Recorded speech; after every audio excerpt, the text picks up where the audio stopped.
પેલા પાલીતાણામાં તો વરસાદ એવો કે સ્નેપચેટ ચેક કરતા ચપ્પલ વહી જાય. સવારે જાગીને શાંતિથી ચોપડી વાંચવા બેસી ગયો હતો. પછી અચાનકથી હું વિચારવા માંડ્યો કે હવે મારે આગળ કરિયરમાં કરવું છે હું અને શું શું કરી શકું. આવા સિરિયસ ટોપિક ઉપર આપણે વિચારાય નહીં, સીધો યુટ્યુબમાં વિડીયો જોઈ લેવાય.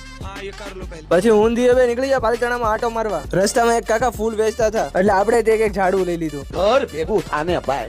ઝાડુ લઈને અંબે નીકળી ગયા પાછા ઘર બાજુ. એ નાના અવસ્થા છોડને ઘરે મેકીને અમે નીકળી ગયા પાછા પાલીતાણાના નવા ખાડા એક્સપ્લોર કરવા અને પ્રકૃતિનો આનંદ માણતા માણતા અમે પોગી જાય ડુંગરે. હવે પાલીતાણા વાળા તમે કહી દેતા ઝાડુ કઈ જગ્યાએ આવેલું છે અને તમને અહીંયા બીજું શું દેખાય છે. અમે હજી અડધે ડુંગરે પહોંચ્યા તો કઈ વાતાવરણ શું છે જોરદાર. આહા મજા આવી ગઈ. અને થોડીક વારમાં તો ટપુક ટપુક ટપુક વરસાદ આવવા મળ્યો. તો આપણે એકદમ ટપુક ટપુક કરતા નીચે ઉતરવા મળીએ. આજે તો પાક્કું પાલીતાણામાં 5-6 ઇંચ વરસાદ પડી જાય. હું યાર હજી તો નીચે ઉતરતા હતા ત્યાં તે વરસાદ રહી ગયો. જો આ કુતરાને કઈ ટેન્શન જ નથી, મોજે મોજ. વરસાદ આવે કે ન આવે ના એ યાર વરસાદથી બચવાટો ને જગ્યા તો ગોતવી પડે. વરસાદ આવ્યો એટલે કુતરાભાઈ આપણી આ દુકાનમાં વ્યા જવાની પ્લાનિંગ કરે છે. તો આપણે તો આપણી ધનો રાની લઈને નીકળીએ ઘર બાજુ. પણ ઘરે પોગતા પહેલા તે પાછો વરસાદ ચાલુ થઈ ગયો. તો આજનો બ્લોગ અહીંયા પૂરો કરીએ. બ્લોગમાં મજા આવી તો લાઈક ફોલો શેર કરીને જાજો યાર.